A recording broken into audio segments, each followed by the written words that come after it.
khususnya Arab Saudi, itu tidak dalam kapasitas mau menyerang Iran physically, tetapi mempertahankan diri.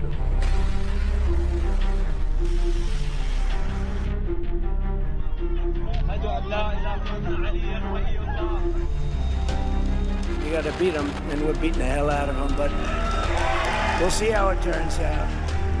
Right now, there are very friendly negotiations going on.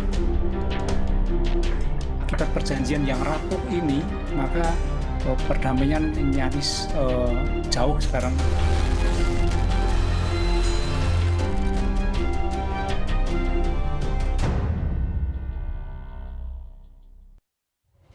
Saudara, kabar terkini konflik di kawasan Teluk kami hadirkan dalam Breaking News Kompas TV. Iran meluncurkan serangan rudal ke pangkalan udara Amerika Serikat di Jordania. Dari rentetan rudal yang diluncurkan, 5 diantaranya berhasil dicegat sistem pertahanan udara Jordania.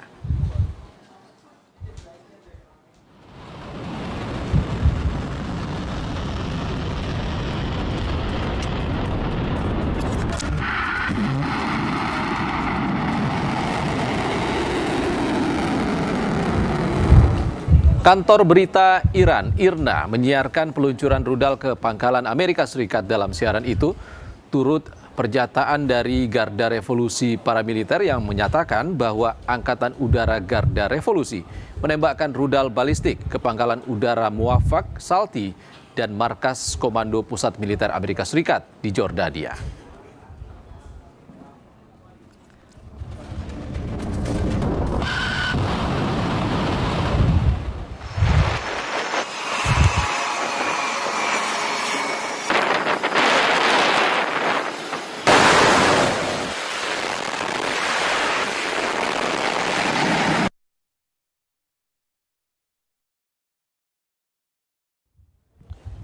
Militer Amerika Serikat melakukan gelombang serangan besar-besaran terhadap Iran sebagai tanggapan atas serangan rudal Iran yang sebelumnya terhadap pangkalan AS di Jordania.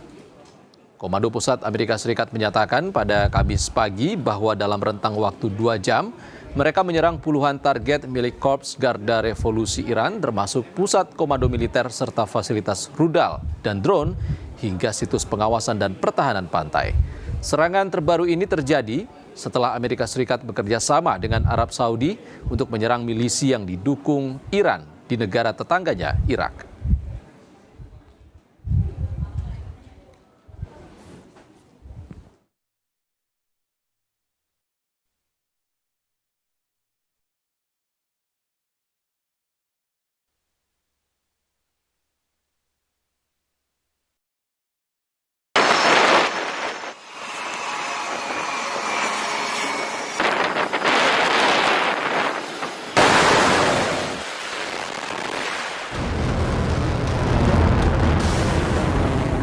Lima bulan sudah konflik di Timur Tengah tak berkesudahan. Alih-alih menuju perdamaian, perang Iran dan Amerika Serikat yang dibantu Israel justru kian melebar. Saling serang kini merembet, melibatkan banyak negara.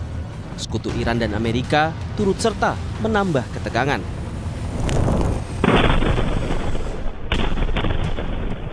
Serangkaian ledakan terdengar di kawasan Al-Deir, Provinsi Basrah. Dan sejumlah kebakaran juga terjadi usai serangan di provinsi lainnya di Irak, Nineveh. Arab Saudi mengaku bertanggung jawab atas serangan yang dilancarkan ke Irak sejak perang AS-Iran dimulai. Arab Saudi bergabung dengan Amerika Serikat usai infrastruktur minyak dan kapal tankernya terbakar usai diserang milisi pro-Iran Houthi. Namun keterlibatan Saudi dalam serangan patut diperhatikan karena kerajaan sebagian besar menolak untuk sepenuhnya terlibat dalam konflik. Rekaman video amatir warga Irak merekam pasca serangan gabungan Saudi dan Amerika ke markas Unit Mobilisasi Rakyat atau PMU di Provinsi Salah al-Din, Irak. Belum diketahui korban atas serangan yang dilancarkan Arab Saudi bersama Amerika Serikat ini yang menyasar milisi pro-Iran di Irak. Tapi tak semua sekutu Amerika Serikat klaim punya kepentingan yang sama terkait Iran.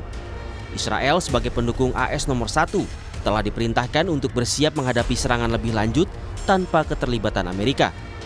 Namun Menteri Pertahanan Israel, Israel Katz, tak menampik jika armada tempur Amerika lepas landas dan mengisi bahan bakar di Israel saat menyerang Iran. אנחנו הקינו פעמיים באיראן, ערוכים להכות בפעם השלישית, כחול לבן. צה"ל קיבל הנחיה, והוא נערך בהתאם, להיות מסוגל לתקוף לבד באיראן. עכשיו אנחנו לא לבד. יש את ארצות הברית, בוא נראה מה היא עושה.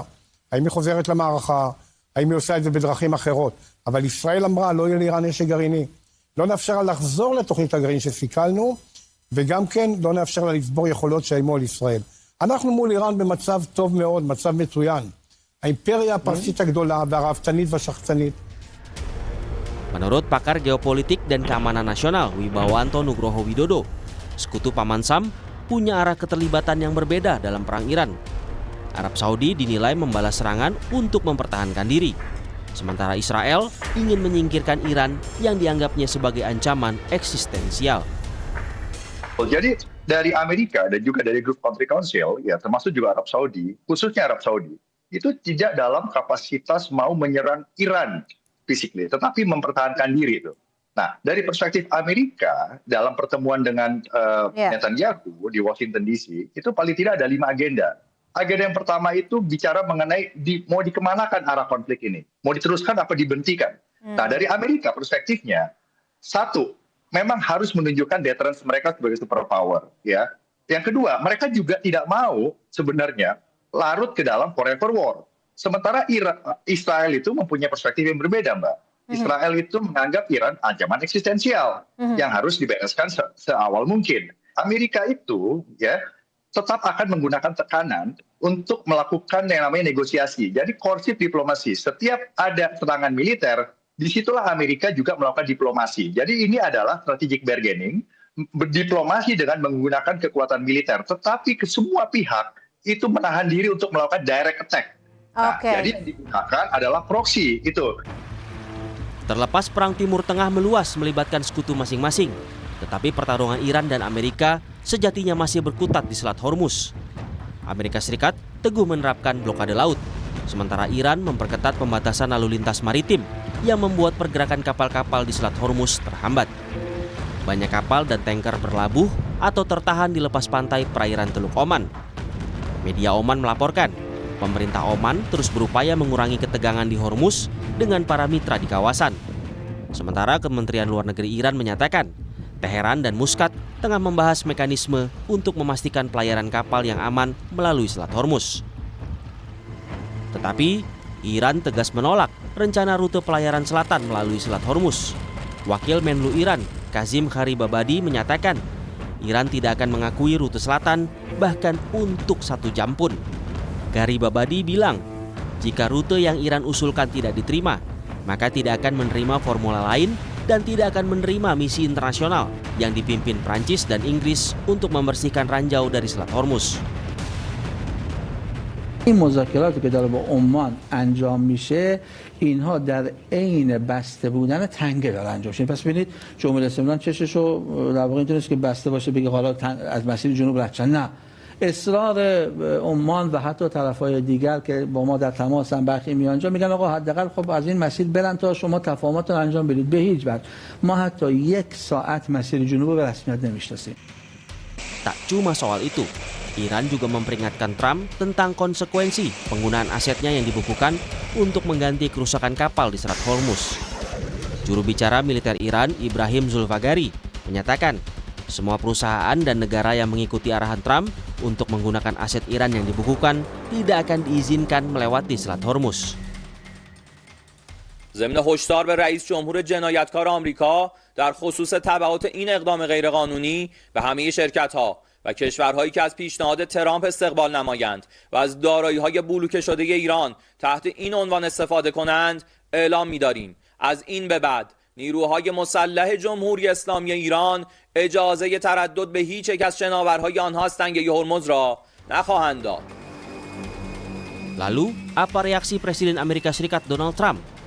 Lagi-lagi, Trump klaim sedang menghajar Iran habis-habisan. Tetapi bertentangan dengan klaim itu, ia juga bilang tengah bernegosiasi dengan Iran. We have destroyed their navy, we've destroyed their air force, we've destroyed their leadership, we've destroyed their anti-aircraft weaponry. Their drones are being made at a rate of about 7% We destroyed most of their drone manufacturing capability, their missile manufacturing capability. To beat them, and we're beating the hell out of them, but we'll see how it turns out. Right now, they have very friendly negotiations going on. Menurut pengamat militer Universitas Indonesia, Stanislaus Rianta, Amerika Serikat kini tak lagi mengandalkan kekuatan tempur untuk menekan Teheran. Namun terbuka membalas serangan jika Teheran memulainya. Seperti provokasi militer Iran di Selat Hormuz, usai kedua negara menandatangani perjanjian membahas perundingan damai. Jadi sekarang Amerika menggunakan ancaman non-militer, ancamannya yang paling keras adalah soal aset. Tapi dia juga mengatakan kalau Iran melakukan serangan, dia akan membalas itu. Yang menarik adalah setelah perjanjian ditandatangani itu ada provokasi dari Garda Revolusi Iran yang menyerang kapal-kapal yang melintas di Selat Hormuz. Dan kemarin juga Garda Revolusi itu meluncurkan serangan-serangan rudal balistik ke pangkalan-pangkalan miliknya Amerika. Nah ini jadi menarik sebenarnya ketika perjanjian itu ditandatangani, tetapi Garda Revolusi melakukan provokasi. Kita juga tidak tahu apakah Israel juga ikut memprovokasi situasi sehingga terjadi perang.